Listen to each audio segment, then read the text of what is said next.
What's up, everybody? We watched the Oscars. That was a thing. That happened. I mean, they gave out awards. I mean, shout out to a wonderful British gentleman who is asleep at the moment and probably living his best life. You know, I mean, I feel like when that happened, all of us wished we were taking a nice nap, getting some shut eye, and feeling better. I'm definitely living my life by what would Anthony Hopkins do at this point. I know people are gonna be mad at him, but he's just doing him. He's just like, I'm old. I can't go to this shit. I'm like 85. I think what it proves in life is that you should be king of 9 realms, not one country, if you want to win an Oscar. Because clearly, bigger is better. Cole's rolling his eyes. I had to make the terrible MCU analogy. All right, let's jump into the categories. We brought Koho back. He may be a little bit more salty about some things than we are. I'm a little defeatist about what happened. I'm going to bring the optimism. I've been fighting people all day about it. I think there's like 90,000 really bad takes to make off of a certain result. Yeah. Who are you fighting? Who do you come across? All I speak to is 12-year-olds, and they do not know what happened on this Oscars. They're like, yeah, they don't know. I think the question you should ask your 12-year-olds if they've seen any of the movies nominated for the Oscars for any category, except animated. Take animated out. Let's see if any. I have shared with you that the true legacy film of this generation of 12 or 13-year-olds, they're going to just complain, why wasn't Baywatch nominated? Until they nominate Baywatch, it's not a ceremony for me. I like how their favorite movie is just truly horrendously bad comedy. Oh well. I mean, it has Efron and The Rock. Let's talk categories. We had a bet. We'll tell you about that later. Let's start off with a category that was not interesting in terms of what happened, but like I feel like we can all feel good about this. Yeah. Daniel Kaluuya won Best Supporting Actor. Everybody predicted it. It was pretty much a lock, and he's a really talented actor, and he won an Oscar. So you know, nothing bad there. We're not happy enough.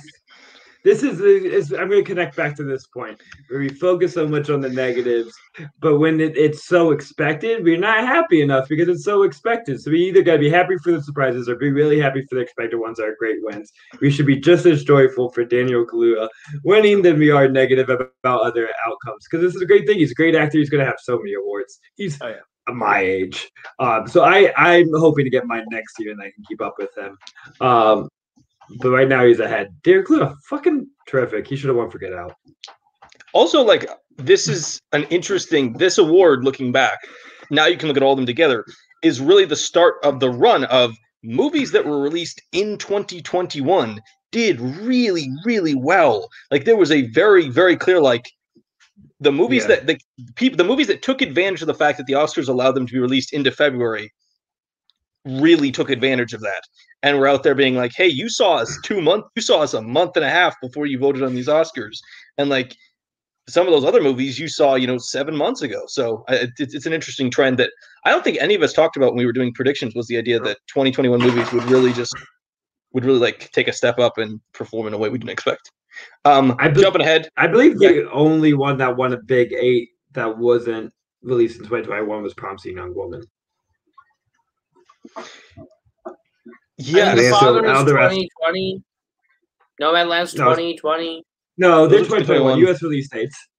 I'm just saying they did their festival runs that qualify them for shit. Yeah, and their qualifying runs were all in 2020. So, but as far as accessible to the main audience, yes, but if that's the case, then every movie that ever wins an Oscar is technically the year it came out after. That's not even true. That's not actually you can see them in theaters. Kind of. Well, Silence of the Lambs was something that literally won a bunch of awards running from February. Sure, I mean Black Panther, but like I'm talking about like if we're gonna compare, like last year there was Parasite, which came out in festivals in August. I didn't think it got a release like wide till January. No, it was released in like October. Fair. 1917 was January 2020. That's the only one. There's usually one that gets a Christmas limited release that gets a wide release later. And limited release still counts Bombshell won an Oscar. Nothing I love more than complain about release date logistics. Yeah. Animated feature. We all picked Soul. Soul won. I'm running. Soul is okay. I don't love Soul, so like this is an award that I kind of knew was going to happen, but I don't feel any particular excitement over it. Deserved it. Cool. Like yeah, it's fine. Will Walker said no chance. Pete Docter's not making a movie again for a long time. He gets 3 Oscars to call it a career. Cool. Basically, yeah. Animated short. If anything happens, I love you. Absolutely correct. Is that so? I have not seen these. Zach, have you seen these? Nope.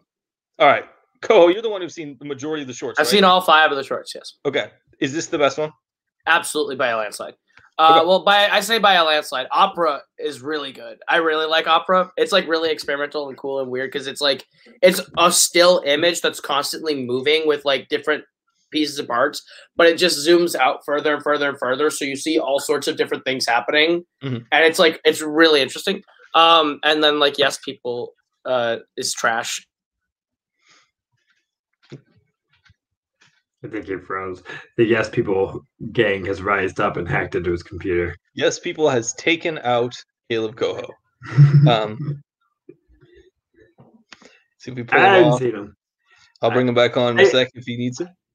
Yeah, I should have watched him so I could have a countering opinion because I'm sure some of the ones he didn't like because I know he didn't like like his name on it, the one with the Genius Loci. Yeah, Genius Loci. I bet I would be into that. It's like weird shit. Did Koho completely got this? I will tell him. Let's move on. We're recording. Yeah, we're recording. Let's keep talking. We're jumping ahead to another category. Original screenplay. This was the first dip of the night. Promising Young Woman wins. That was something that me and Kaleb both picked. And then Zach, you went with Trial of Chicago 7. Yeah. So this is when you started this is when you started falling behind a little bit in the Oscars pool. I'm really happy with this. I love Promising Young Woman. I think it's fantastic. I think it's a cool screenplay. I think giving Fennell an award in a year where we don't have to. So you're not taking it away from Zhao. You don't have to take away the best director or picture or something. I think this is just a really good win in a category. I know Koho likes Trial of Chicago 7 more than we do. I don't like that screenplay very much because I think the ending is really butchered. So I'm very happy with what I consider a better film winning out. Yeah, I mean, I think because it was so expected, even though I didn't pick it, I still prefer it than Trial. So I mean, it's hard for me to get upset by it. I like the movie, enough. I understand the issues, and the issues are in the screenplay for me. But she's doing something ambitious. This is a weird screenplay to win, and I like when screenplay, especially original screenplay, are rewarding the kind of ambitious stuff, even if they, cause a lot of controversy. But that's the purpose of movies. I don't know. Fair. We can come back to these if Koho rejoins us. Adapted screenplay, The Father won, and you picked Nomadland. I love this. The Father screenplay is great. It is a great screenplay. It is a great adaptation of a play. I love the fact that Florian Zeller takes something that is a play and he totally pulls it away from the idea of filmed play. This is not Ma Rainey's Black Bottom. This is not the thing where it is very clearly just a filmed version of a play. This is dynamic and interesting and cool, and the way they do stuff is really brilliant. And I am super happy that Florian Zeller has an Oscar for the screenplay.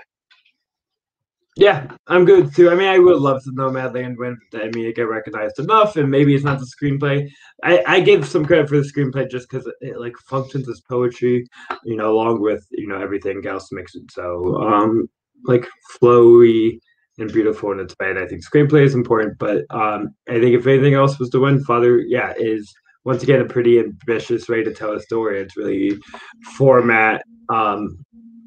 Experimental with the format and the structure in a way that we should reward.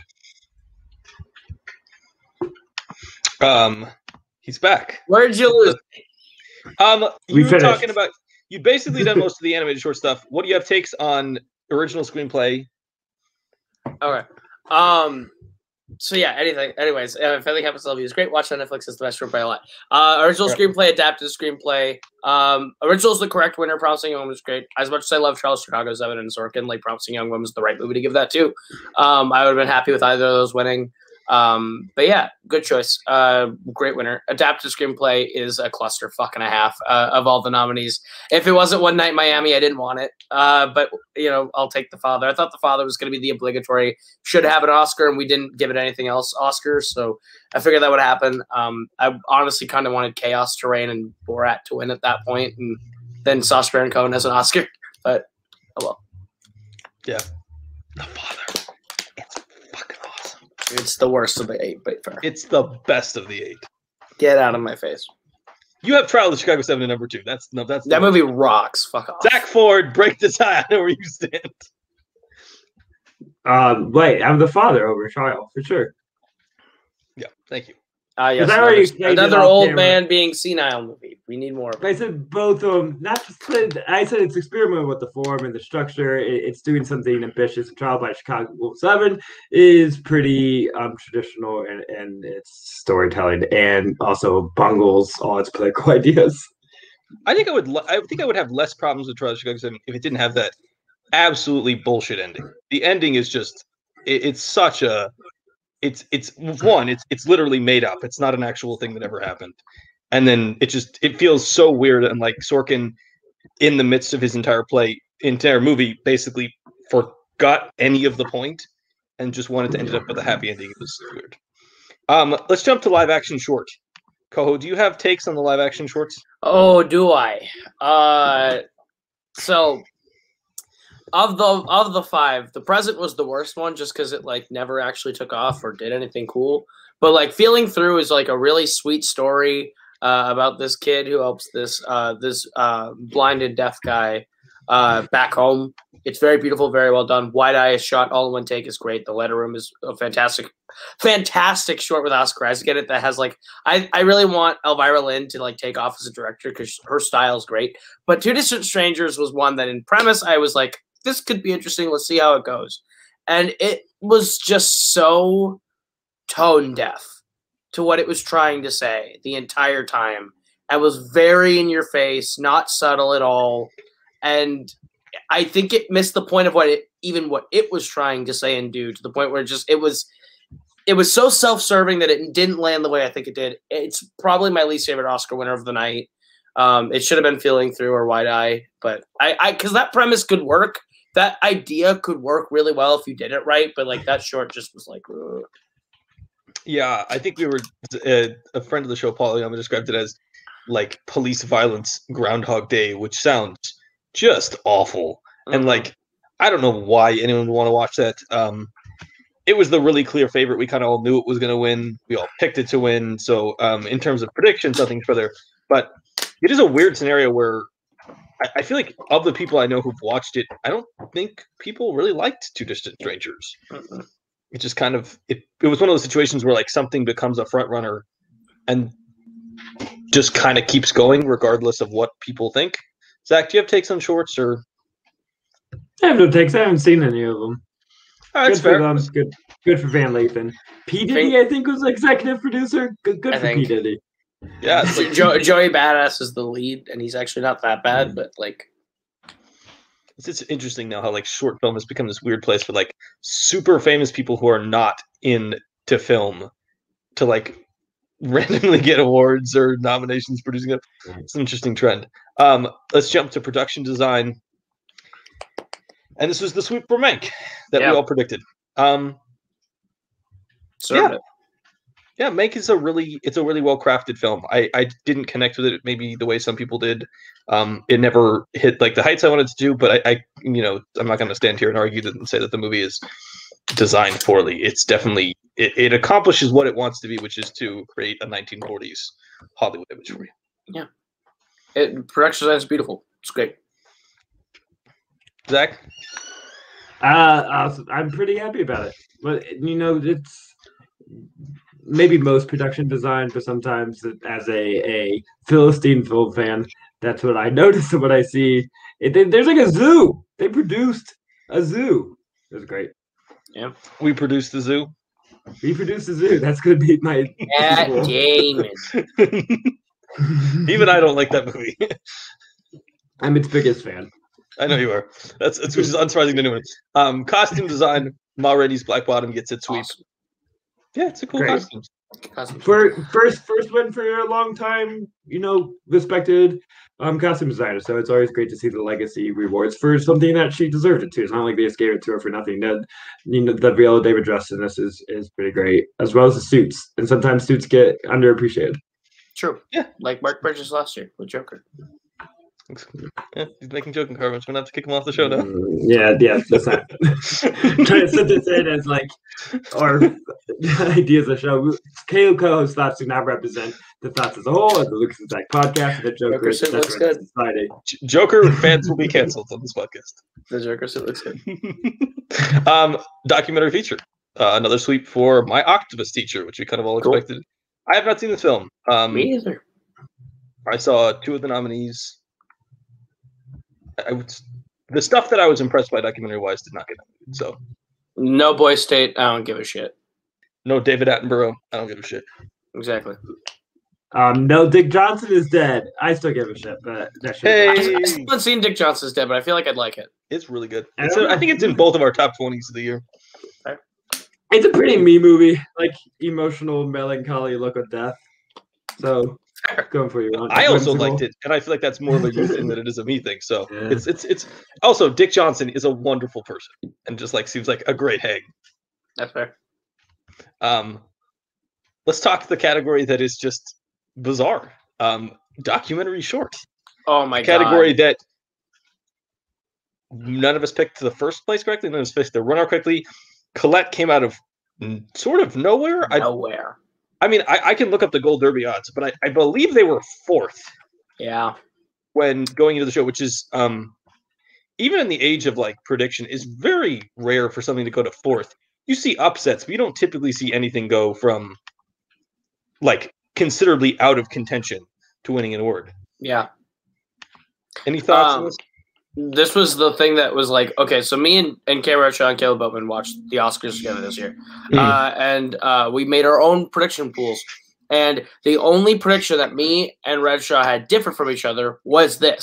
So if we were going to beat each other, it was going to be one of us winning. And he picked Latasha, I picked Concerto.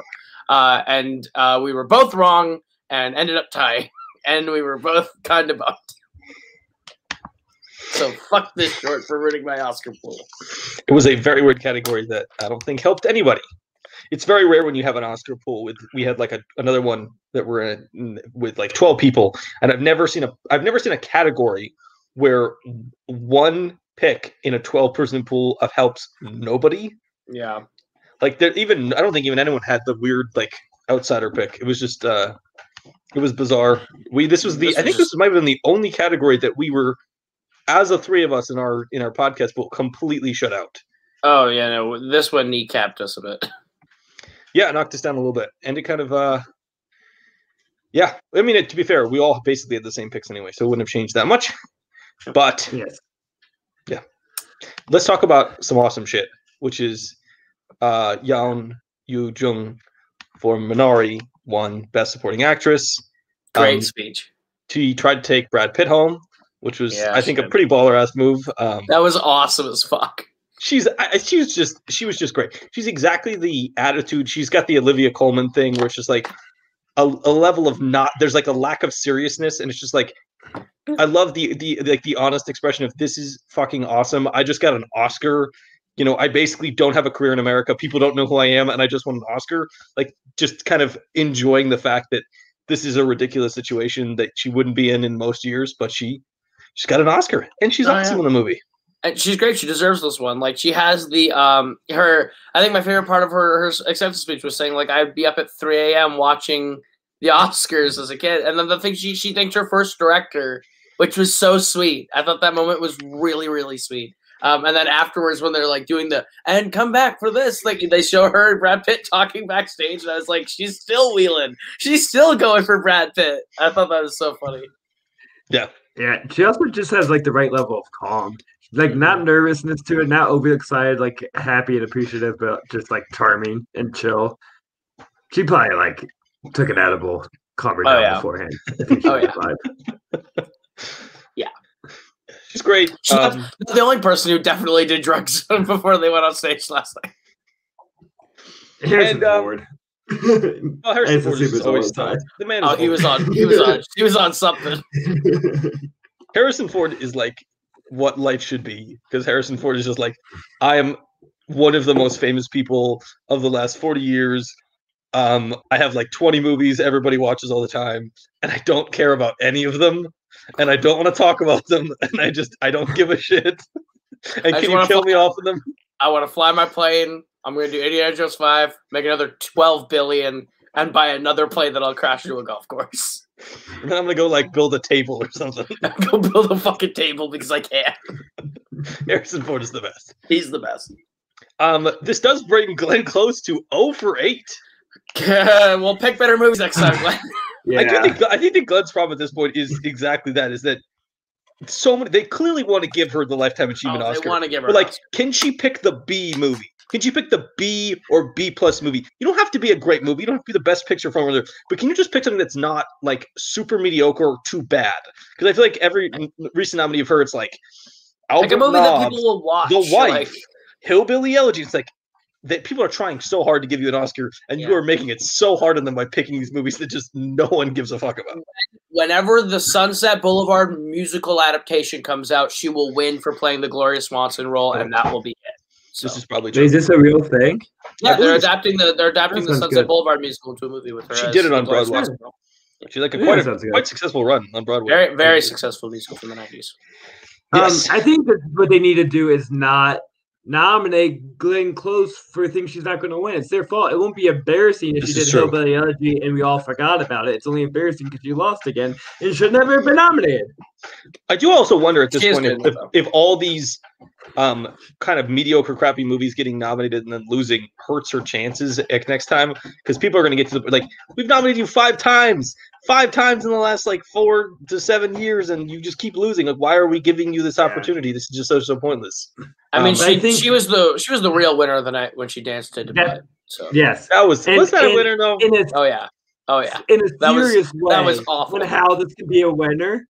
No, it's not awful. It's great, but it's why. Does Koho have the hots for Glenn Close? Is the real question. No. Oh fuck no. Okay. I thought it was hysterical that she was schooling Lil Rel Howery on music.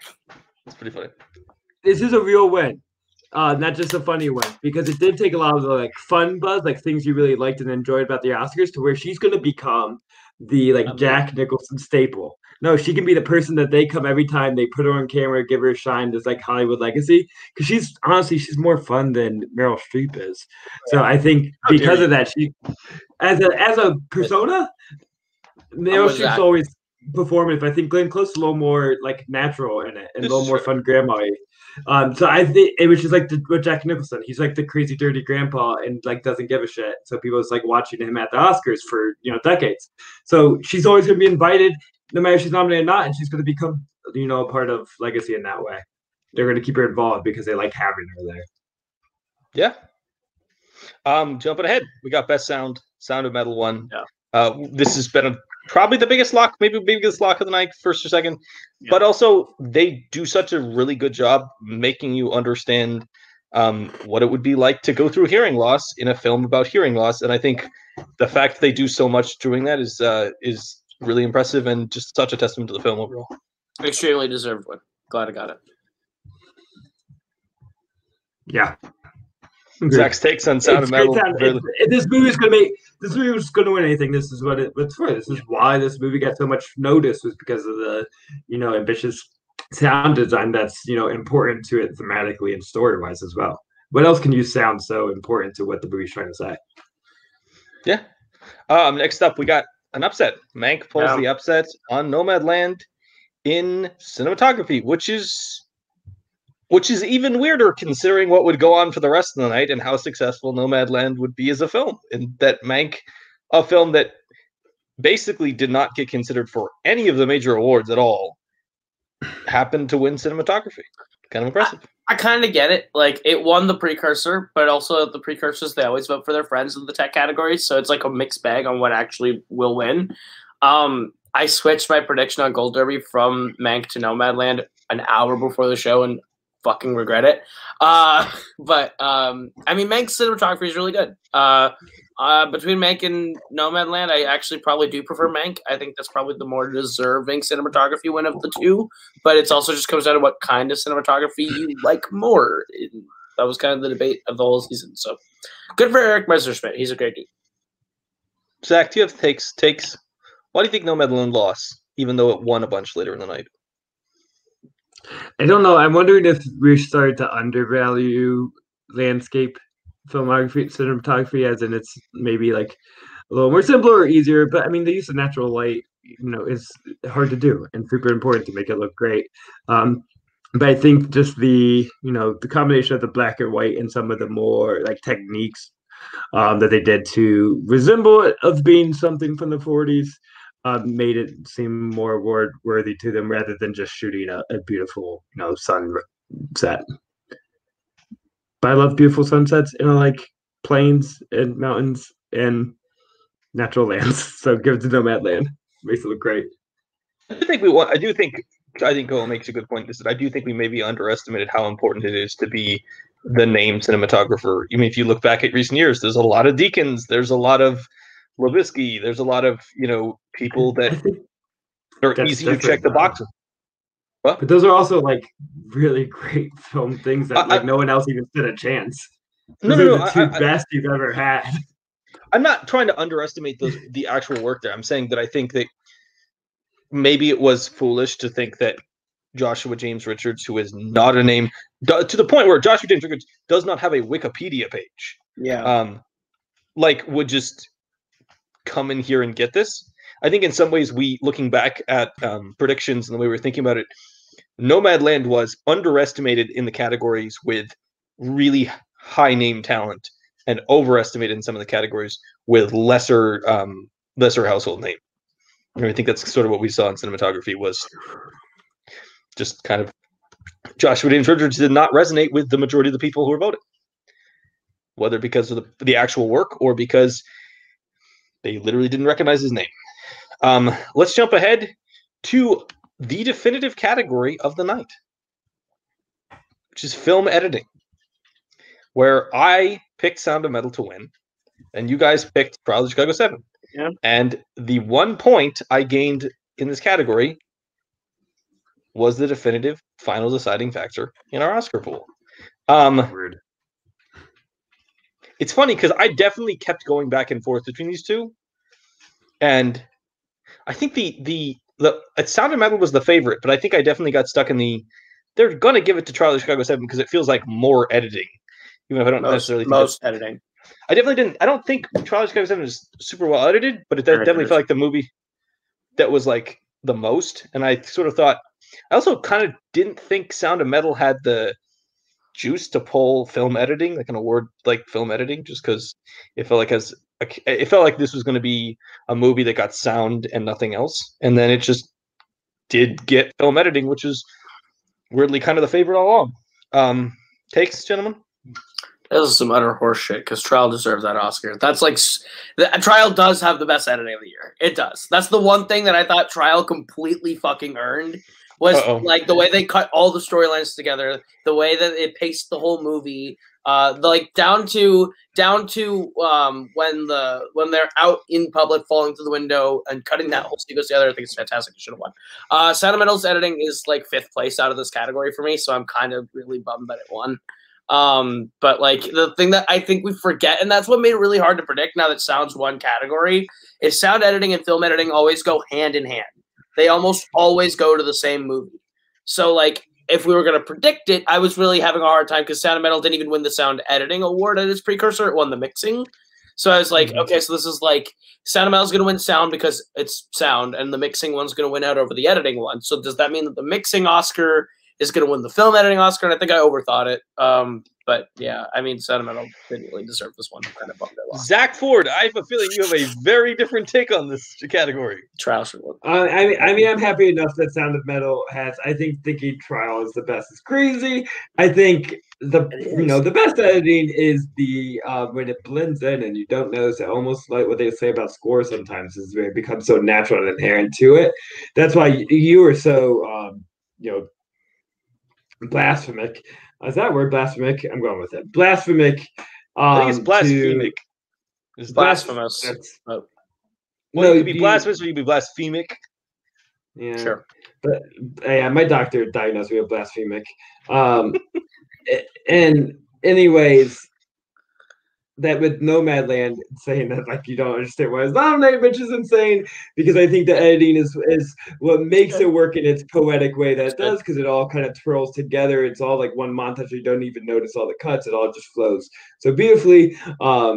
That's the one and I think Father also that editing is so important to making that work and how it ties it together without you even notice. I think one of those two where the editing is so purposeful to the tone of the movie. Rather than just kind of functional editing like they'd use in Trial or Sound of Metal. Looking back, are we more surprised that Chloe Zhao didn't get in this category, considering how much they clearly liked her overall? She went screenplay. She wasn't going editing. They gave her director and producer and called it a night. So. Yeah, I'm just in some respects, I just like I wondered if there was a chance that she would come out of nowhere and kind of take it just because it was a kind of crown Chloe Zhao night at the Oscars. But sure, but yeah, Nomadland losing adapted screenplay like right out the gate kind of put it sort of on the path for me. Then I don't know if Nomadland's really going to do terrific outside of director and picture. So yeah, let's jump ahead to some categories that not that interesting. Tenet wins Best Visual Effects. This is a pretty boring category, mostly because when you take away blockbusters and money from an Oscar ceremony, the category that probably gets hurt the most is visual effects because they're just like there are not nominees. This is not category does not have 5 real nominees.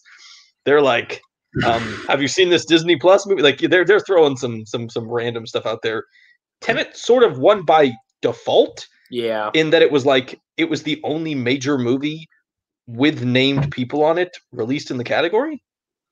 I mean that and Midnight Sky, but Midnight Sky is like a George Clooney passion project, and it's the space movie. Like I can see how that's like the clear 2 and could have pulled the upset, but like Tenet was like the only movie that I think anyone saw of that category because it was Tenet. It was like the movie event of 2020 for a while. So. Yeah, anything else would have been crazy. The Midnight Sky does not exist. The Midnight Sky is bad. Midnight Sky is bad. So is Tenet, but Midnight Sky is bad. Midnight Sky is like isn't like a direct to Netflix movie, like yeah, and like not like we put it on Netflix and we would have put it in theaters. Like it was like kind of always on almost straight to Netflix. Bro, like, this is part of that like campaign of in Trial by Chicago 7. Well, the thing is like no. They would have put those different years. They would have gone in theaters. They would have had legitimate runs in theaters. Like the small runs, like the Irishman run. Yes, they would have Irishman run them. But like, I don't think Midnight Sky was going to ever get that. Midnight Sky always seemed like it was. I mean, I think its intention in their buying was for it too. They're thinking George Clooney. Everyone thinks George Clooney has more, credibility as a director than he actually does. They're like giving him a lot of the benefit of the doubt. Kind of bad as a director overall for being. His record has become great directing jobs, and the rest are fine. Yes, for you. I mean, Good Night and Good Luck and The Ides of March, I think, are like really. I didn't see Good Night and Good Luck. I actually do like I've been given a bit for the doubt as much as Hollywood has because I even like some of his failures. I enjoy Monuments Men. I like Leatherheads. Sure, I think he's very good at imitating other people's directing styles. He doesn't have a style of his own, and that's very apparent in every movie he makes. Monuments Men, so disappointing. I thought that movie was going to be awesome. And it is so boring as shit. I still refuse to watch Suburbicon because I don't want to see him bastardize the Coen brothers. It's not good. It's rough. It's real rough. Yeah. Let's jump ahead to another one that was kind of foregone conclusion. Ma Rainey's Black Bottom, which is kind of another one of those Oscar maker or a history maker, I think, right? Yeah, I believe so. It is the first all black makeup team. Yeah, which is awesome, and also just great that when you have a movie that is full of black people, you have people who know how to work with hair and the makeup of people who have a different skin tone and different types of hair. It's not easy. I think it's been there's been several articles we've seen in recent years of people of color actors talking about how frustrating it is at times to work with white makeup people, white hair people who don't understand that you cannot do makeup on a black person the same way you can a white person. You can't treat a white person's hair the same way you do a black person's hair. There are differences there. It's an awesome achievement and just kind of a nice sign that we're working towards an environment where people just have like the best possible team working around them in that aspect. Also, Ma Rainey's just looks great makeup-wise. So I think it also certainly has helped by the fact that you can just like show people pictures of Viola Davis every time you're trying to sell this category. Yeah. And Chadwick Boseman also.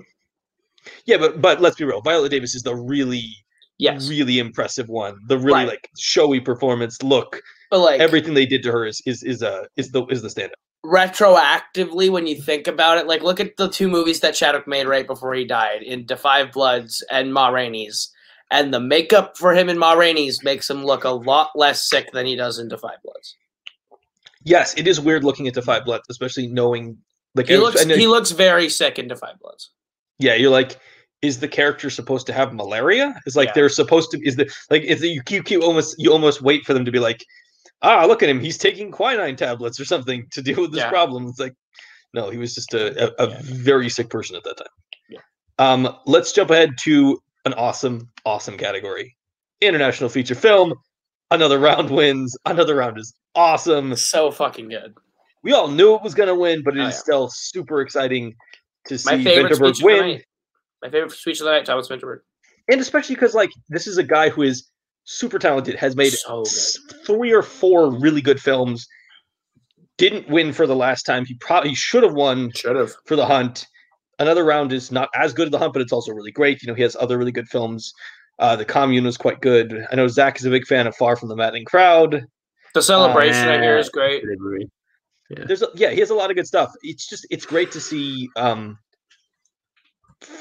people who make films from different countries being rewarded like this, and also an example of not only being rewarded in this category, but also like clearly getting a bigger stage even before he won the award than a lot of people in years past. It's nice to see like they let him talk.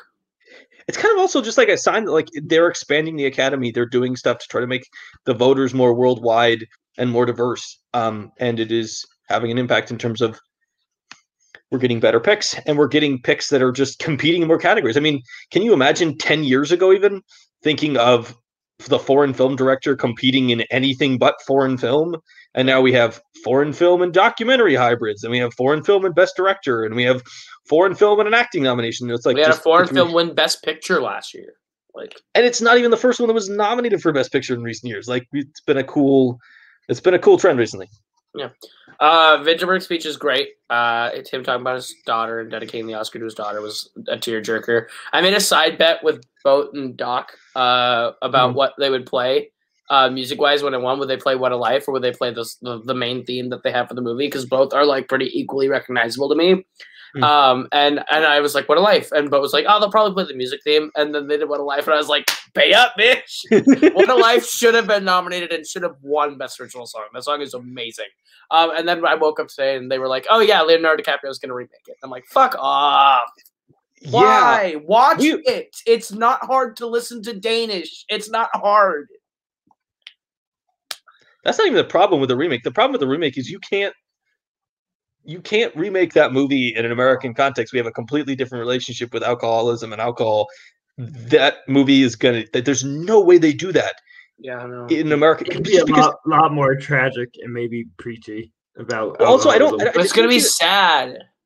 I don't see how they do any of the scenes. Like, I don't see how you get away with any of the drinking at school, or even just like him randomly drinking a glass of wine at like 3:00 in the afternoon without like. It's like if you did that in America and you walked into your kitchen and like your dad was like having a glass of wine at 3:00 in the afternoon, like that would be such a massive warning sign in a way that it's way more normal in Europe. There's such a different culture. The only way you can do this is if you make it like Sideways, but Sideways is such a fundamentally different movie than Another Round that it would never work.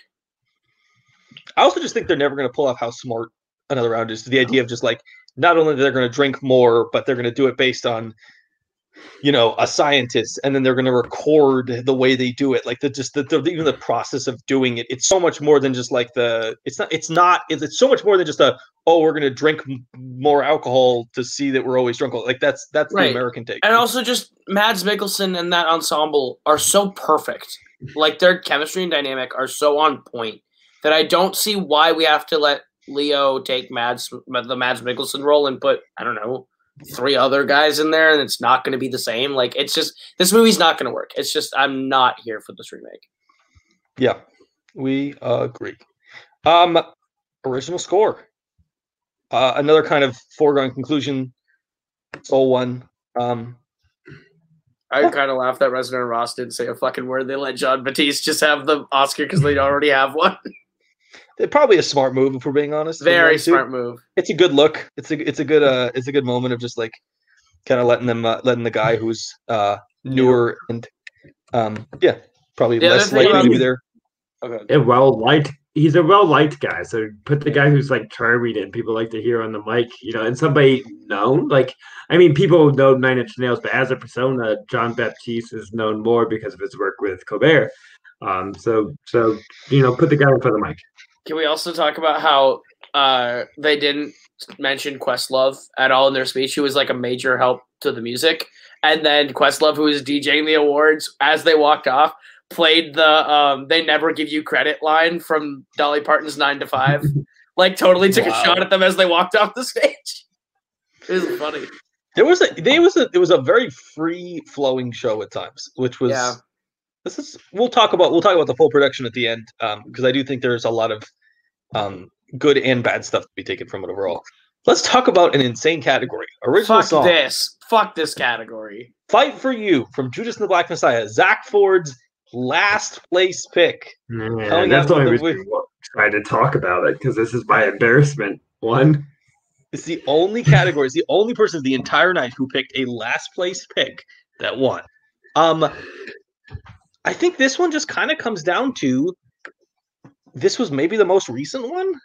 Here's what I think happened.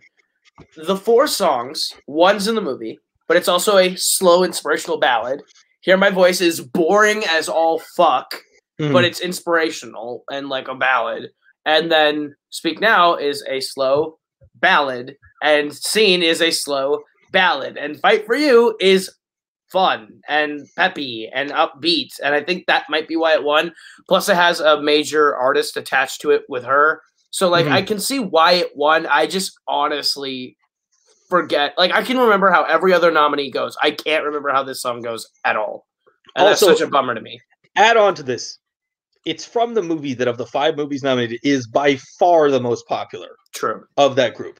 Especially, and we didn't know this we didn't know this going in because we thought maybe Trial of Chicago 7. But walking out of those awards, it is very clear Judas and the Black Messiah is the most popular film in that category. It's very well liked movie in that category. And I sort of think it was a combination of that and the fact that to a lot of people, they watched Judas and the Black Messiah in February. And a lot of those same people probably watched Trial in October. If they watched Husavik at all, it was like sometime last summer. It was in the summer. They, Life Ahead was like what, January? I don't think people watched Life Ahead. No one watched Life Ahead. And One Night Miami was January. So like, and also I think very clearly looking back, people thought One Night in Miami was a liked film, and I think the honest answer is people thought that was really boring and not interesting because which is so stupid. In 10 years, I swear they're gonna look back and realize One Night in Miami was way better than they gave it credit for. That movie's so good and so underrepresented. And Leslie going home empty-handed was so frustrating. Like, getting nothing, annoying. Like, if it wasn't going to go to Husavik, then Speak Now. And if it wasn't going to go to Speak Now, they give it to Husavik. Those were, like, clearly the 2 songs of the night for me. And we gave it to fucking Fight for You, which is, like, what the fuck? Like, I was so, ugh. Well, once again, Zach, this is the Zack Ford corner. I'm going to take the Zack Ford corner over here. The original song is really stupid. Is a really stupid category a lot of the time, and so stupid.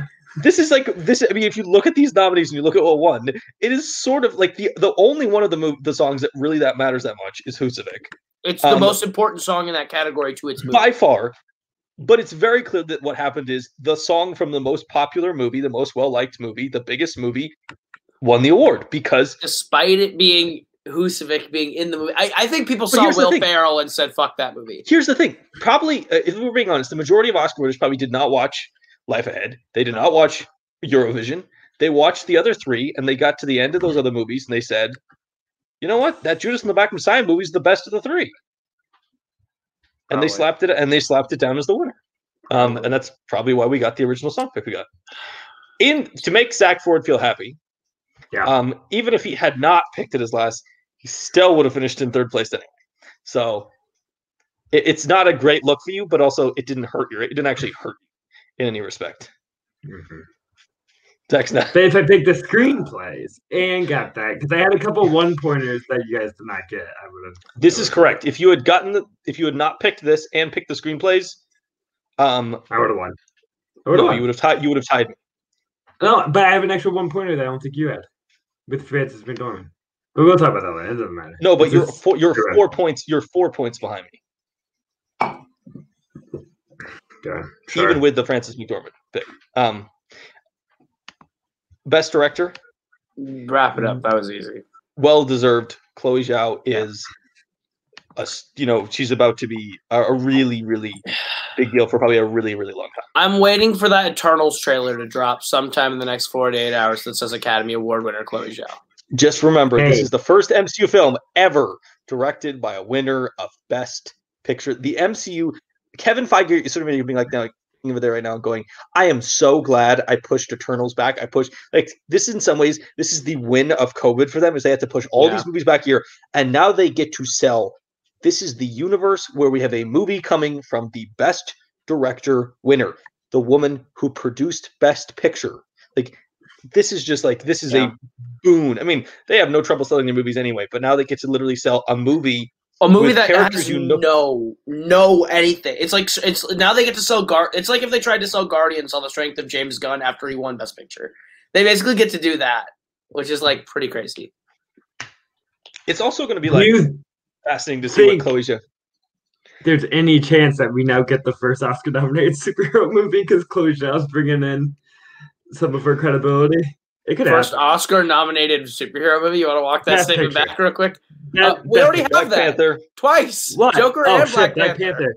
Okay, Joker doesn't count, so bring that shit out of here. It's not a superhero movie. It's fine. Using superhero names to sell its own shit. Black Panther still tells you you're wrong. Black Panther, yeah, I'm wrong. Okay. Although I will say, if Coogler is obviously a good name, but Coogler does not have the level of acclaim that Zhao now has. So if Zhao gets a nominee for Eternals, I think there's a much better shot at either winning a director or winning a picture for a film like that. Just because it depends on if Eternals is like a gangbusters good movie too. I'm sure it's going to be good, but Eternals as a property could be so foreign to the Oscars that they're like, fuck that. So. I will say here's another sign that this could happen is that Marvel has not really talked much about Black Widow or Spider-Man as much as they are hyping up Eternals as far as being a quality movie. Technically, they can't talk about Spider-Man. It's not their movie. Oh yeah, he's but it seems no. I guarantee you, they think Black Widow's gonna fail. It seems like Black Widow. They're just I think Black Widow's gonna bomb. Well, aren't they literally just putting it on Disney Plus They're doing the double release, but my thing is I think Black Widow is gonna get a critical and a fan backlash. And I don't know why I think that, but I don't see Black Widow landing as strongly as it would have if it came out a year ago. Well, I think it has a couple things going against it, and not to turn this too much into a Black Widow podcast, but I think that we're about to be a Black Widow podcast. We will be at some point. I think doing Scarlett Johansson. I think doing a Black Widow movie with Scarlett Johansson after the character is dead is a bad idea. It's not a bad idea. It's a weird choice. And then secondly, I think you don't have any other characters in that movie to really sell the movie off of in the way. And I think also Black Widow, put some respect on General Thaddeus Thunderbolt Ross, sir. My apologies. Yeah, but also I think that if we're being honest, Black Widow has always been a supporting character, and I don't know if she'll work as a lead. She could, but I have no idea if this movie is the movie that supports it. I think of the three movies that the MCU has coming this year, that's the third. Spider-Man, they don't need to talk about four technically. Yeah, of the four. Shang-Chi's gonna kill it in September. I have no idea what's going to happen in that movie, to be honest. That movie's going to rock. Destin Daniel Cretton is going to get, I'm excited for it. I do also think that's a potential... I think it's a potential that to just underperform a little bit, almost because there's not a lot of star value around it. It's the only concern. It could be very good. It could also...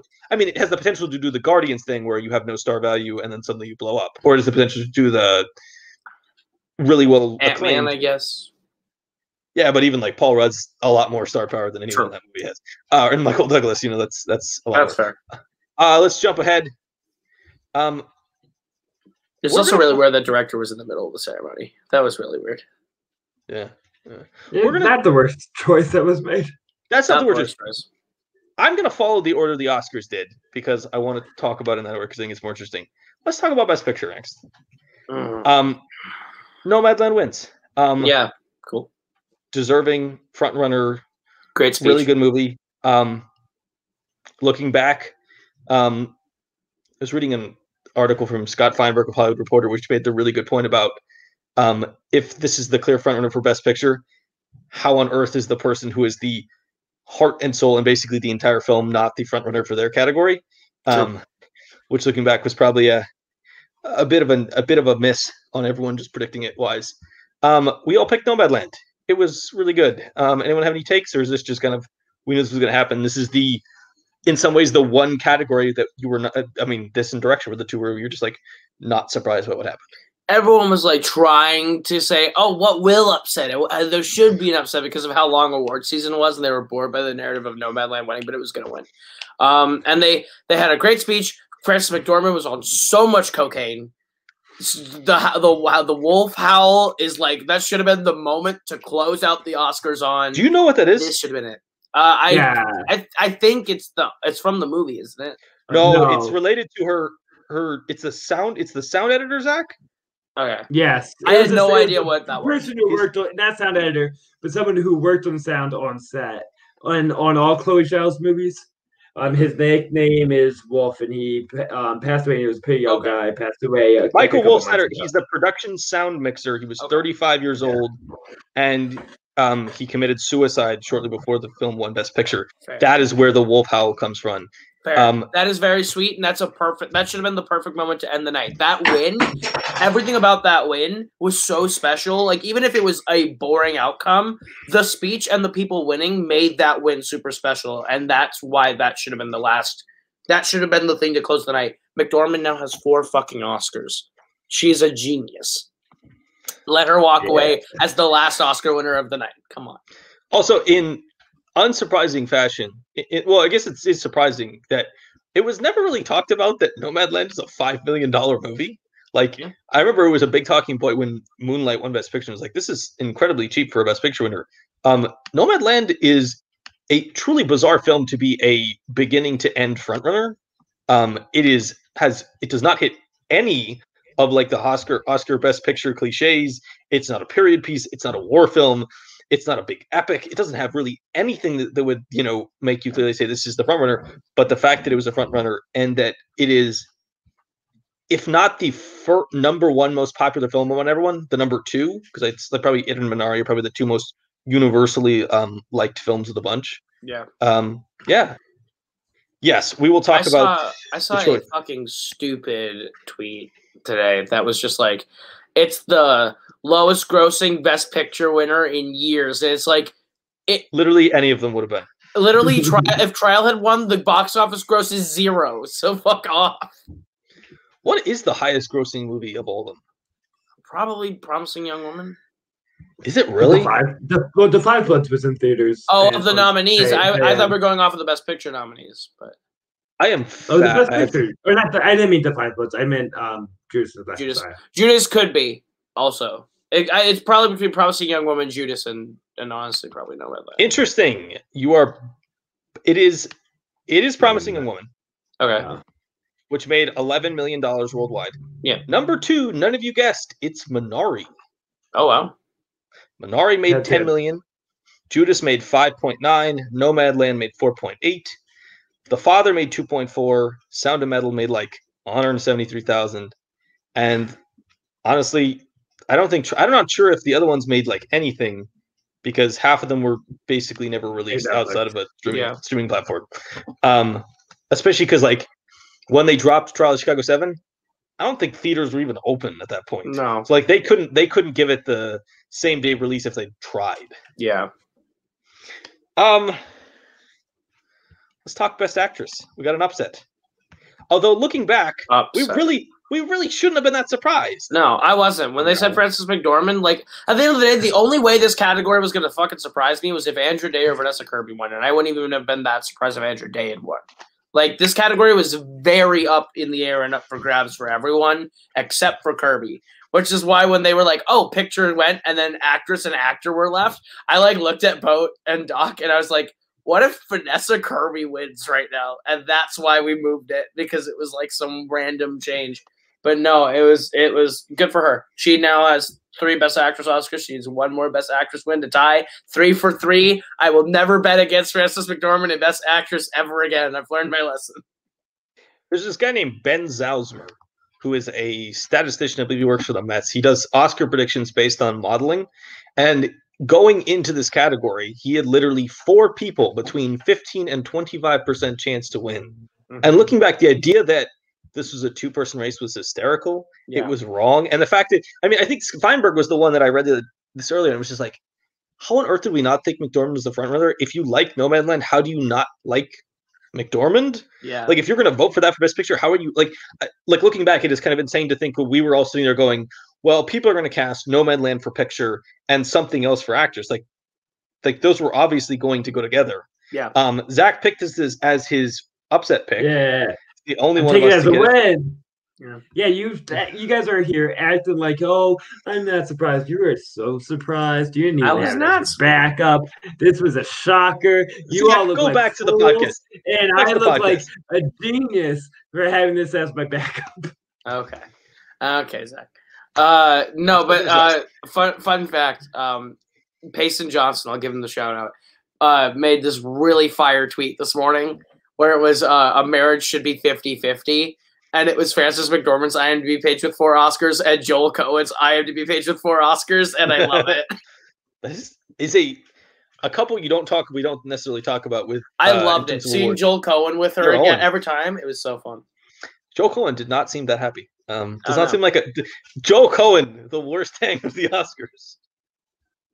The thing is, the Coen brothers and McDormand are very not Oscar people at all. Like, they don't seem like it. They're incredibly talented. They do not seem like they like. Chloe Zhao was sort of the same thing. She did not seem like she particularly enjoyed being there. No, even though she's like incredibly cordial about it and said their things. They didn't do anything like I'm too good to be here. I think maybe I'm mixing up who reacted, but Harrison Ford said, I think he said Chloe Zhao's name, and Chloe Zhao got excited because Harrison Ford said her name, but that was about it. Of course, who wouldn't be? Exactly. All right, we got to talk about it. It's the biggest fucking disappointment of my year. All right, let's slow down for a second. I think we need to frame this correct way. So they traditionally, Best Actor goes third to last or second to last. Mm-hmm. This year they made a choice to change it to last, and I'm going to be honest. I think they had a very clear result in mind. Yep. They put a certain person last in the in memoriam. Yeah. There were other people who have very terrible in memoriam. They had people in that in memoriam who were more awarded by the Oscars that they could have put last. I think that was a choice made. That's your worst take. I don't want this. I think that they 100% put him last because they thought they set the show up. There are 3 pieces to the setup. Yes. I think the problem isn't that they didn't put other people last that deserved it. That's not what I'm saying. That's not what I'm saying. I think they did it right years before, which is there was no order. I remember there was a year Robin Williams died, and like the fact that they had him just like randomly in the middle, kind of off guard, but it's the right way to do it because they're not making anyone seem more important than. No, they do it in order of when they died normally, or alphabetical order. Like they normally go by when they died. Like tonight, last night it was in order of when they died, except for Sean Connery and Boseman, who they put at the very end. Yep. Because Boseman died a while ago, and I'm not saying this is a bad thing. I'm saying these are the pieces that set up what happened at the end and why the end looks so bad in hindsight. Is that they changed the category order. They put him last name memoriam. They did this really fucking cringe looking NFT they gave everybody. That was Boseman with like a gold face. Which I don't know if you guys. In case anyone does not have a brain out there, there's a very clear intention when you give out a gold-faced version of a person who's up for an award. And Zach, you're the one who said it yesterday when we were watching the show. It felt a little exploitive of the death of an actor. Yeah. And it looks especially bad because Anthony Hopkins won. And I think Anthony Hopkins was better than Boseman. I think it's a better performance. I am super happy for Hopkins for his win. I think he was amazing in The Father. But even as a fan of Hopkins and a little bit lower on Boseman than some people, this was a terrible look. Bad look. Terrible, terrible look. You cannot, because here's the thing. If you had set this show up and you'd put him in his normal spot and Boseman had lost to Hopkins, then we would have been able to give McDormand an award and Nomadland an award, and we would have ended with, wow, McDormand has 3 Oscars for acting, and Nomadland won Best Picture, and that would have been your end of your night. Except, I don't know which producer never thought through the possibility that Boseman could lose, and that they would have nobody to accept it, no speech to accept it, and that it would be super awkward. It was terribly planned out. And regardless of your take on the winner, and which was better performance, it was just a incredibly poorly planned out thing. And then now we have to deal with the I've seen some truly stupid cherry picking takes about, oh, this proves the Oscars are racist because they didn't give it to this person. And I had to go back and be like, I don't know if you guys know this, only 20% of people who get posthumous awards win them.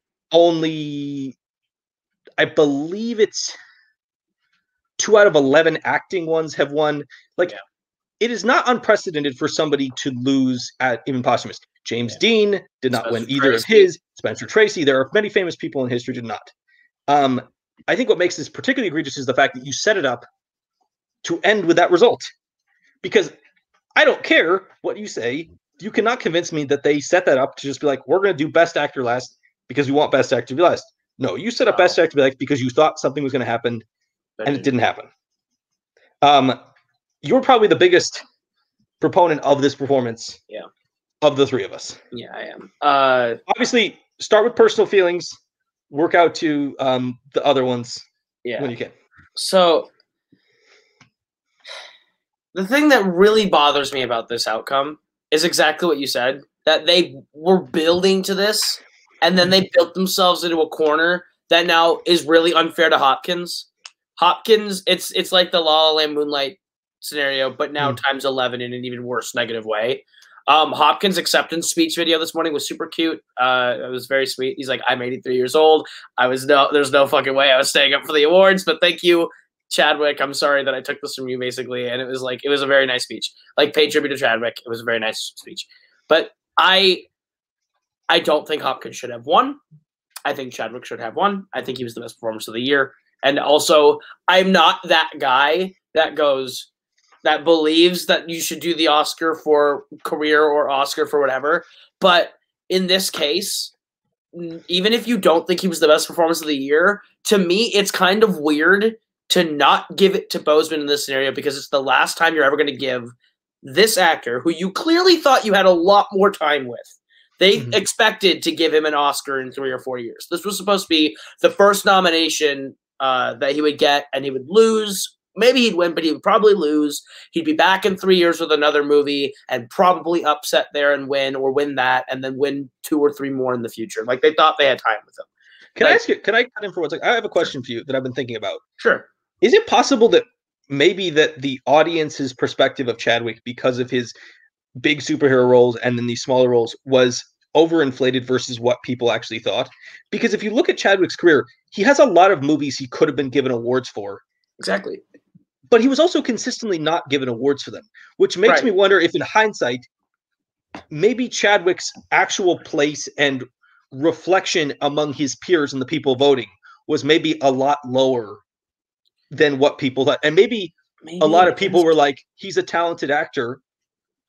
It's sad that he died, but Hopkins is better. I do wonder, looking back, if the fans had a perspective that was different than the people voting. My pushback on that then why did his peers at SAG overwhelmingly not just nominate him for both his performances, but overwhelmingly give him for Ma Rainey's? They nominated him for both performances. So clearly, at least a portion of his peers think he was the best performance of the year. I think that the thing with Chadwick's performances is that, like, in 2014, he did 42 and Get On Up, and both were very well received and liked. But, like, it was also in a year where there's Keaton and Redmayne, and that was, like, and Gyllenhaal and, like, Steve Carell and Bradley Cooper for some fucking reason. But they were like, there was clearly a lot of performances they wanted to award in the years where he should have been nominated. Like, he should have been nominated for Marshall, in all honesty. He should have gotten into the Best Actor race. He's phenomenal. But again, it's also, I think it's just the campaigns for some of those movies never went as hard as they could have. And I think Ma Rainey's Into Five Bloods was the first time that he got the movies that get those campaigns, that had the director. He had Spike Lee attached to one and Viola Davis attached to the other, and Netflix backing both. I think that this was the year where, like, if he had still been with us, would have really made a name in the Oscar races. Now Chadwick is completely getting the nominations and will win an Oscar. And, like, his death really fucking sucks. It really sucks because he's one of the best actors working, was one of the best actors working. And I think he had so much more left to give. And I think this was the best performance of his career up to this point. I think it's a phenomenal final performance. And, like, I really wish he would have won, especially because, like, again, this was the last shot. And I know that's shitty. Like, if you're like, if you believe Hopkins was better, then obviously vote for Hopkins, and that's obviously what happened. But, like, I still think that Boseman was the best performance, but I also think that Hopkins has one, Riz will be back, Gary Oldman has one, Stephen Yeun will be back. This is it for Chadwick. And I would have given Chadwick the Oscar on that merit alone, and I'm not that person normally. Normally, I'm a give it to the person who deserves it, like, in every category. But this was the one year where, like, even if I didn't think Chadwick deserved it, I would have still voted for Chadwick because this is it. Like, and the other thing, you totally pointed it out. This would have been, like, in 2008. They, like, put Heath Ledger at the end of the In Memoriam, had, like, Joker painted shit on the Oscars, like, went all out, and then switched Best Supporting Actor to the last category of the night. And then instead, Robert Downey Jr. wins for Tropic Thunder. Like, it would have been an insane upset, and, like, would have been, like, brutal. The other thing that we don't realize is that Chadwick Boseman's widow flew all the way out there. The entire night. It's not a good move. The In Memoriam is shit. The In Memoriam this year was way too fast, had horrible music choice, and didn't sit with any one person long enough, or even play any clips of the people either. That was one thing that they've always done, was, like, give a little bit of something. Like, that was the emotional gut punch that usually comes, is like Robin Williams. They played a clip of him from Dead Poet Society, and that got me to start bawling. The year Stan Lee died, they literally played one of his cameos, and that got me bawling. Like, Chadwick is at the end. You can play a clip from Get On Up. You can have him doing the Wakanda Forever. You have so much material to play a clip for him right there and drive the point of this In Memoriam. Sorry, how the hell do you not have a clip of Sean Connery in the In Memoriam saying Bond, James Bond? Right. Or even the Sean Connery in Indiana Jones Last Crusade. Like, there's so many iconic things that both those two had that just, they got completely shafted by this In Memoriam. And then she has to sit there and see the award given last to someone who's not here with no speech. That's such a horrible, like, that's got to be a fucking horrible feeling. This was just completely bungled by Steven Soderbergh and the producers. Awful. It was I think, and honestly, I think that's where the biggest complaint deserves to lie, is that this was, you made a bunch of unforced errors. You did not have to change these things. You do not have to make these choices. If you were going to make these choices, you should have given Chadwick a separate award, like, that was not a traditional competitive Oscar, just so you could have that moment. You should not have bet on this, because here's the thing: I almost picked Hopkins to win this category. There because the buzz was starting to crest, and I do think, looking back, Boseman had a movie that was was not liked as much as The Father. The Father was a Best Picture. The Father had screenplay, and Boseman was in a film that basically had costumes, and we sort of got tricked into thinking Viola might be a front runner. I mean, let's talk about how Viola's been nominated, not just nominated, won SAG twice now and lost both of them at the Oscars. I do think this does say one thing, which is that the Actors Guild and the people who are actors may appreciate the very play-like performance. Like, it is very much of a film play. I do think that what we're seeing is when you take it outside of this, just the actors, that performance does not play as well because they won the SAGs. They gave the Oscar to one play over another. Yeah, so. I would argue that The Father is much more dynamic, and is it? It's in one apartment. It's like in one apartment the entire time. But your reality is all mixed up, and you don't. It doesn't feel like a filmed play. Like, I feel like you can. I cannot take what The Father did and put it on stage. I can take what Ma Rainey's did and put it on stage, and it's essentially the same product. I mean, there's obviously production value that's a little different, but that doesn't bother me. But I do think that because that and One Night are so traditional in this play format that they canceled out a lot of their votes, and that's what hurt it the most. I am upset by the idea that they treated this almost as a wake, which I think is like insensitive. It's profiting off grief, profiting off death. It did seem like a funeral service in some ways. Just so much notice put on someone. Would it have been weird to give him a Lifetime Achievement Award? Is that like too far fetched? No, I feel like he can. Yeah, that would have been smart. The smarter thing to do is to leave. They're making up for their errors. It's going to look ridiculous if they give it to him now. The smarter thing to do was to put director in between the acting categories and in between, and then put a Lifetime Achievement thing before picture and do a tribute to Chadwick Boseman segment where you give that montage or after picture. But then I also think leaving it with after picture is also anticlimactic. If he had, like, imagine he does win actor, then it feels like just double. Like, we hedged our bets. So, even if he didn't laugh, it's making it seem like the ceremony was about him and about his death, and that's not what the ceremony is supposed to be about. I think a special segment of the night being attributed to Boseman and a montage of his career and a special achievement, that would have been special. That would have been smart. That would have been safe. Agreed. So, but I do think the loss could have. Yeah. Go ahead.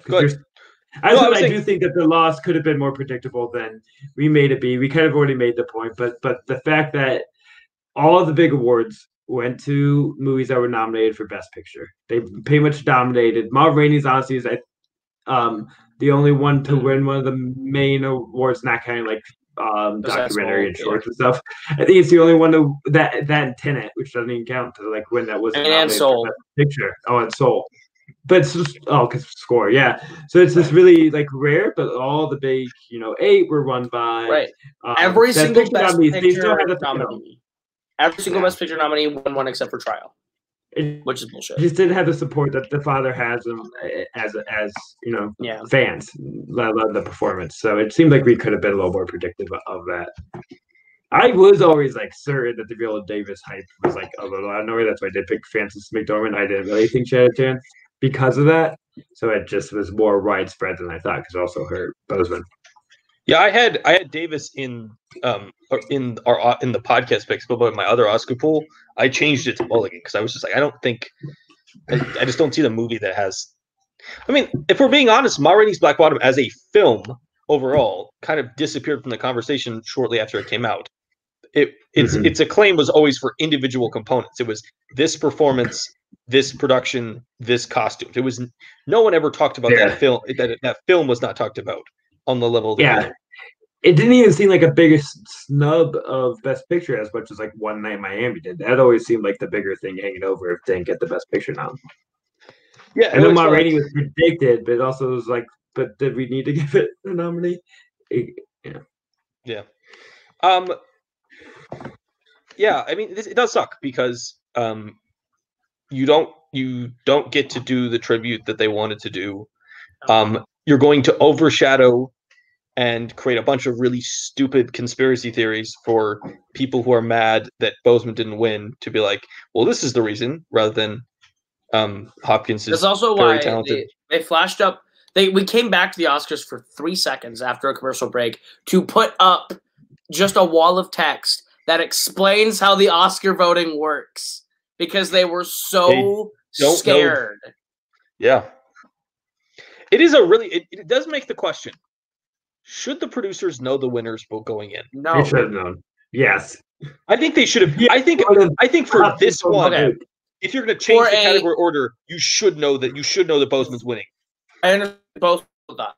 For the integrity of the award show, I say no. Because then you have eyes on it on more people. It leaks, information gets out. It gets a little bit messy. For a show perspective, that this is televised for people at home to make a good show, absolutely. Because then you know the order, you know the outcomes, you know what's going to make for the best show in order of release. Mm-hmm. And then they would have known, oh yeah, let's leave it the order it is and end with picture. But they should just keep to the one given order anyway, because that's how it should work. That was such a weird change too, because I was like, do you think the Academy is going to be like, don't do this again? They're going to like make it a law, and they're going to vote on it. Yes, they will make it a rule that you can't change the order. They will make it a rule you can't change. Because I think here's the thing: no one was asking for this. No one asked them to change the order. Like there have been a lot. Every year there are critiques, criticisms, suggestions for the Oscars. I don't think I've ever seen anyone be like, "Would you please change the order in which the awards you give out?" Especially a picture not being last. Yeah, well, the only thing you see is can you just ditch all the shorts? Nobody wants to watch it. Like that's the critique of the order. It's not. Can you not do picture? Picture should always be last. It was, and this time is just like the biggest example of they'll never change it again because now they have an example of how bad it can be. I do wonder if they were going to put actor last. They needed to figure. They needed to make sure they had a recorded speech. They needed to have something. Yeah. Because it was bad. It was. I mean, even if you are sitting there watching this award, going, "Man, I think Boseman sucks. He's the worst in the category. I hope to God he doesn't win." And then he doesn't win. I don't think even that person is happy because you have to sit there, watch Joaquin Phoenix pick up an award and walk off stage and be like, "Peace out, everybody. The show's over." Which Coleman was apparently supposed to accept it on Anthony's behalf now too, and they just ended the show. Yeah, it's wild. I also don't think that Steven, I would like to film the Academy Awards on an iPhone if I could. Soderbergh will ever be allowed to produce the show again. Oh, he's banned. Honestly, I genuinely wonder if Steven Soderbergh makes a great movie and it's in Oscar contention, if it gets snubbed because people are like, "You fucked." Remember that time you fucked up the Oscars? I do legitimately think he might be a little bit in the doghouse. He is. For the Academy and the voters. He absolutely is. There's no way. We've talked a little bit about. Obviously, the discussion about Best Actor became a discussion with the overall show. Do we have any interesting points, any takes about the show as a whole outside of the obvious debacle and the end and the way that went down? I hate the look of this thing at Union Station. Okay. I absolutely missed the Dolby Theater. It is a take. I'll be honest with you. It looked like the Golden Globes. To me, just looked like I was watching. The Oscars should never be the Golden Globes, and that's it's what it felt like. I was watching the Golden Globes with the way it was set up and at Union Station. I'm ready for next year. They better be back at the Dolby for me. It just doesn't feel like the Oscars if it's not the Dolby Theater. That just might be like a traditionalist thought, but I actually agree with you. Not like Union Station. I actually agree with you. I think it looks too casual. I like if we're gonna do the Oscars, let's do the pomp and circumstance. Get the tuxedos out. Get the super fancy dresses. Coleman Domingo was wearing a pink suit. I feel like Koho. Do you have takes on the Coleman Domingo pink suit? Fucking love that pink suit, dude. What I'm saying is the fashion. Everyone's fashion was at Oscar level fashion, and they weren't at an Oscar level place, and that was really annoying. It was a cool ass train station. It's like when you go to a wedding, the Natural History Museum, and it's just rad. It's cool you're allowed to be in there when there's no one else. I think it looked great. I like them using legit cameras and making it thing, but I also think it was misleading. I thought they had so much style, and then the ceremony itself was still kind of so slow and like not stylized. Which in a way I liked it. I just don't know if I would like the mixture of the two. The way that they presented, like beforehand, they promote this as like it's going to be a movie. There's going to be narratives, and I feel like they did the complete opposite. They made it like the most award ceremony-ish thing possible, of like people just talking in earnest about each other. A movie, there would have been like bits and more sets and more montages and things to create a narrative, and they avoid all that. But I like, for one time, just hearing people talking with sincerity about what movies meant to them. It was nice. I really love that they didn't cut off the speeches. I think it's very. I don't like that as an engagement thing. It's like an ethical thing. Just like morally, I think it's very important. They should not be cutting off anyone's speeches. This, especially for the smaller categories, for the technicians, that this is like their 5 seconds of fame and time to shine. Like, give them their moment. Let them say their stuff. We can be patient. We can look at our phones if we're bored. Yeah. Let them have their time. And I loved that. The other thing I thought the pacing was really off on this show, just because like I was okay with the speeches going long, but like then they also they cut the in memoriam down to be way too short and way too fast with bad music choices, and they cut the songs to do it. Like, the songs were in the pre-show. I watched the performances; they were good. I would have much rather seen that Husavik performance in the middle of the Oscars. Like, the Husavik performance was awesome.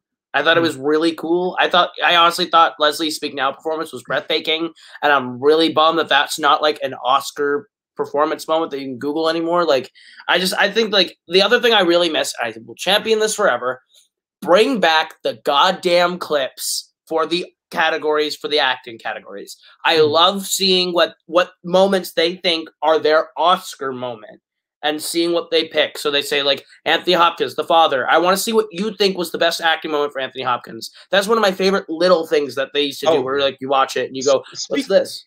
Speaking of this, doesn't drive me crazy because I've seen the movies. I did too, but like, I want montages. Let's talk about the clips for a second. Best Picture had some weird ass clips. The Promising Young Woman clip is bad choice. A semi-forgettable moment in that film. Like, certainly not. Stars Are Blind. Why wasn't it Stars Are Blind? Or like, oh my, like there are so cabin. many. The one in the cabin, or the first one with Adam Brody. There's way better moments for Promising Young Woman to pick. I think they picked the right trial moment though. Which trial moment did they use again? I'm sorry, counselor. Or would you give me a moment, friend? I've never been put on trial for my thoughts before. Oh yeah, okay, that's fair. I think it's a good moment. Most of them were not terrible. The Promising Woman just stuck out as being like a particularly weird. The father one wasn't even really a great choice. That one was okay. Father's a hard one to pick one from because it's something that just kind of. No Man Land was a good choice. The No Man Land pick was a good one. Minari was a weird one. Minari was a weird one. Minari should have been. Minari honestly probably should have been the grandma in Alan Kim when he's like, I'm not pretty, I'm like that one. That's like my favorite clip in the movie. I think it's super cute. There's like several. I said should just be a still shot or don't lay it on the floor together. That's what Judas was the right. I think Judas was the right pick. The I Am a Revolutionary is the best scene in the movie. That was probably the best of the clips that they picked. Sound of Metal was the best one. They picked the right one for Sound of Metal also. Oh yeah, it was a good one. Yeah. It was a great choice. I just missed the Oscar clips. Bring back I want to see what you thought Paul Raci's best moment was. Just because, like, for me, I always had fun comparing that clip to what I think their best moment is. And if it's not the same, then always being like, well, what do you think is the best clip, sort of thing. Yeah. I don't know. I brought this idea up to Lucas essay, but I was run this by YouTube Koho. But before Best Picture, being that this is supposed to be a celebration of the whole movie year and not just the movies that are nominated. Yeah. There should be like a 5-minute plus montage of a bunch of scenes from all the movies that came out in 2020. I agree. Not just nominated films. I think the thing that they tried to do that last year with the Janelle Monáe performance, which was awful. Like the weirdest fucking thing I'd ever seen. I think you're right. Just do a montage of all the big movies from last David year. Ehrlich. Get David Ehrlich. Yeah. Let David Ehrlich do one. It would be awesome. He could use the music from the movies of that year. It would be into really cool scenes. Yeah. I will say, as my final thoughts in the ceremony, we've talked about a lot of the things. I would say, going forward, I would hope that people realize that the Oscars are a niche thing. Stop trying to make. You need to stop pretending that this is a show for everyone. It doesn't need to be a show for everyone. This is a bunch of film nerds voting on an award show. Like, this is film nerdom. Because here's another thing. It's not the movies that the average person watches. No. These are film nerd movies. You have to be a specific type of watcher. You have to be willing to watch specific indie movies and movies with maybe darker subject material. This is not the they'll have a couple Souls, they'll have a Tenet. They're not gonna have. They'll have an Avengers Endgame. They'll have some of them, but for the Black majority, Panther and Bohemian Rhapsody were anomalies. That doesn't happen often. But that's very rare. And even like if you look at the percentage, no average person has seen the docs. Nobody has seen the shorts. Nobody has seen the foreign films. But just like lean into what you can be. Yeah. We know ratings are going to go down. And here's the thing. I'm just going to tell you this right now, Academy. You can make all the steps in the world to try to grab the average person who sees 4 movies, and you will get this rating. And you can do the Film Nerd Show, and you will get exactly the same rating. People don't watch award shows anymore. It's just a fact. So just make the show for the people who are going to love the show. Make all your film nerds and the film writers enjoy the show at the end. Have a bunch of montages. Celebrate why people love film. Let all the performers talk about the first movie they saw in theaters. Let them talk about the first movie their dad showed them. Let them talk about the first movie their mom showed them. Let people just talk about what makes film great. Why all these people have spent years potentially struggling and making no money and working, crap jobs to try to get a chance at the Oscars. I mean, a lot of the people, especially this year, and especially as we get more diverse, people like freaking Paul Raci. This is a dude who has like 2 episodes on Parks and Rec. This is a working actor. This is a dude who books his 3 episodes of TV a year. That is not a glamorous life. That is not a fun life. You keep doing that. You do that for 20 years because you love this shit. I want to find out why, what made you love film in the first place. Lean into the nerd shit. Paul Raci's probably a film nerd. He wouldn't be working as a small timer in movies and TV for 20 years if he didn't absolutely adore this shit. Let's lean into that. I mean, there's so many people there. Like Coleman's another one who is just kind of a run of the mill, everybody British actor doing some little bit of TV, little film. Yeah. And then a couple of years ago wins an Oscar. I mean, let's lean into film nerdom. Let's lean into why these people just adore the shit. And you know what? If people want to engage with the movies, people outside of film nerdom will engage with the movies. You're never going to get most people because you're not going to nominate 17 blockbusters and, 4 teen romance films from Netflix. You're never going to nominate them anyway, so you're not going to reach most people. Lean into your target audience. You know what it is. Make that show for them. Yeah. Make them love it. Also, please, dear God, never change the order of the categories again. Never do that again. Don't do that. I feel like I was really negative on the Oscars, so I will say one of my favorite moments was when they just randomly debuted the West Side Story teaser. That was cool. I was in. Is West Side Story going to win more Oscars for a movie that's already won Oscars? Maybe.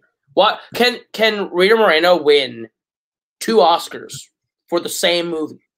I feel like honestly, not in it very much, right? She probably has like no, but they created an Rita entirely new role for her to be in this movie. I can see her at least getting nominated for being in West Side Story again.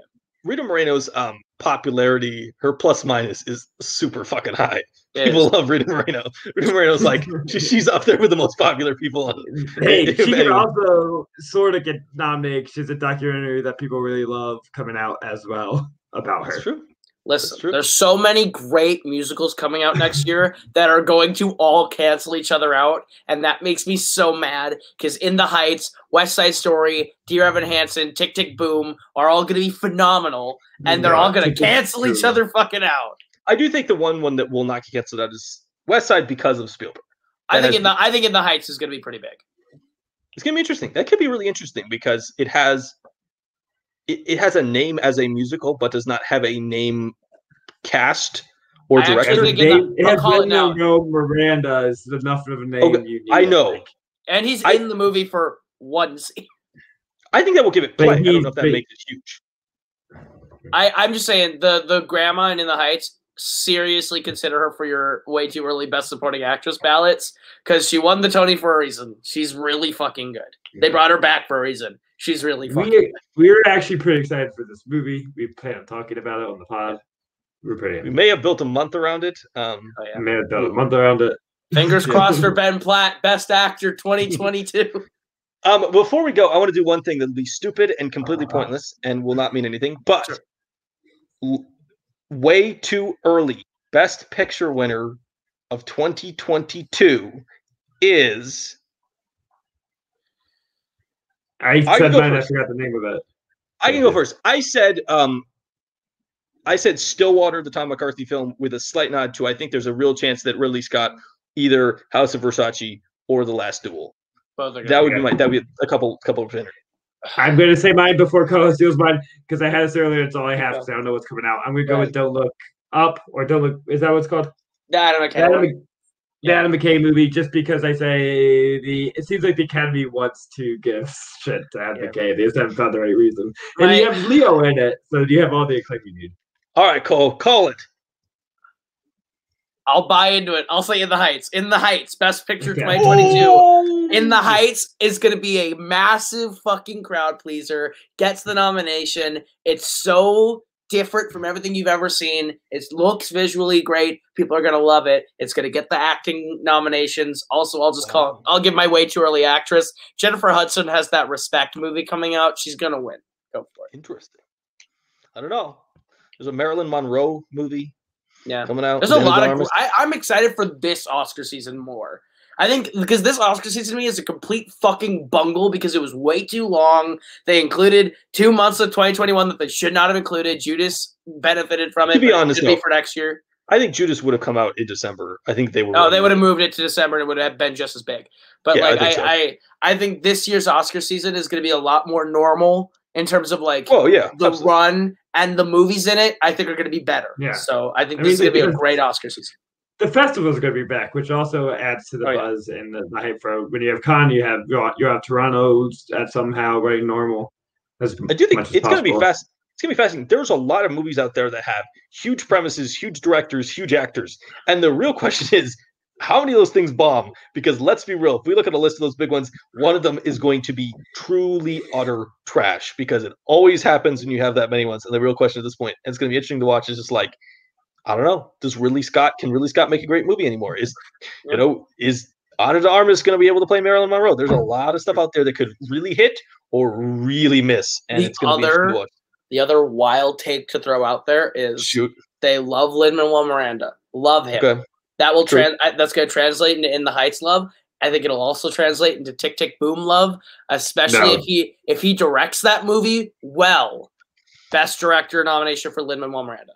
I know nothing about that movie. That title is horrendous and stupid. I refuse to get any of mine. It is Jonathan Larson's musical he made right before Rent. It's his passion project. It's Lynn's favorite musical. Lynn's directing it for a reason. It has Andrew Garfield and Vanessa Hudgens as the two leads. And Bradley Whitford playing Stephen Sondheim. You're putting a lot of faith in someone who has not directed. I know. But what I'm saying is, I'm putting my faith in who the Academy clearly adores. And if Tick Tick Boom is even 60% well directed and good, I can see them being like Lin-Manuel Miranda best director. Is there any names in it? Who's in this? Anyone? Andrew Garfield, Vanessa Hudgens, Bradley Whitford are the three big names. Okay, got it. Interesting. All right. Andrew Garfield sing?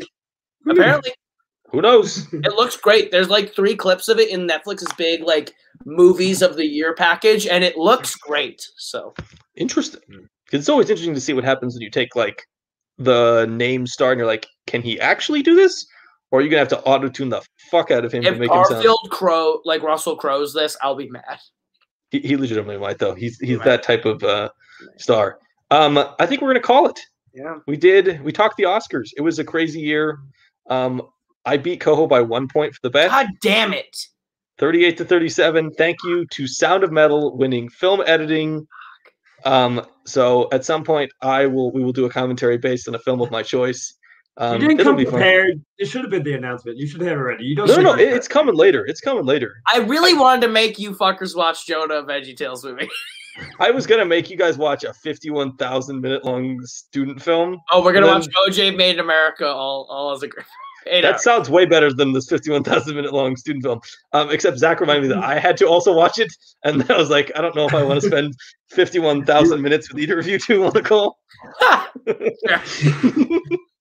I feel like let's be real. If we spent 51,000 minutes on a call straight, not only would we all fall asleep, but we would definitely have one massive blow up fight in the middle of it. Oh yes, absolutely. There'd be one fisticuffs.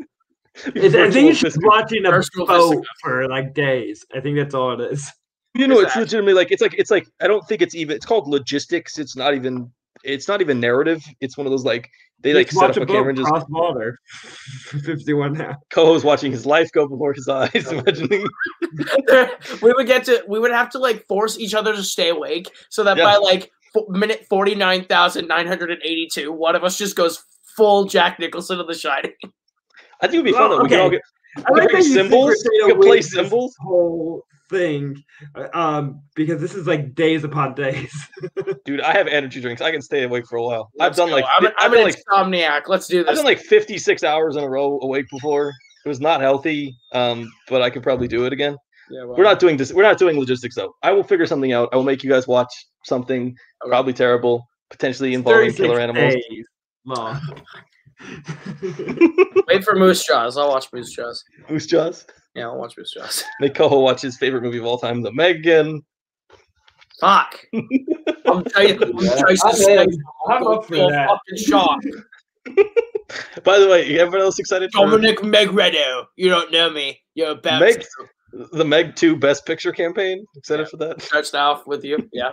I feel it. I want to push that movie really hard. I'm going to go to Academy Voters' house and make them watch it. It's like the guy the droogs, but like instead of like actual awful shit, you just make them sit there and watch it like too. Push the button. We have I think all gone crazy because we watched an Oscars. Everybody that was a little lucky. But thank you, Koho, for returning, for somehow managing to do 2 podcasts while driving 16 hours between them. Yeah, I literally drove 16 hours between the 2 podcasts. So, like, some serious dedication. Thank you, Zack, for coming here. I'm sorry you did not win an Oscar. I'm sorry you're sad.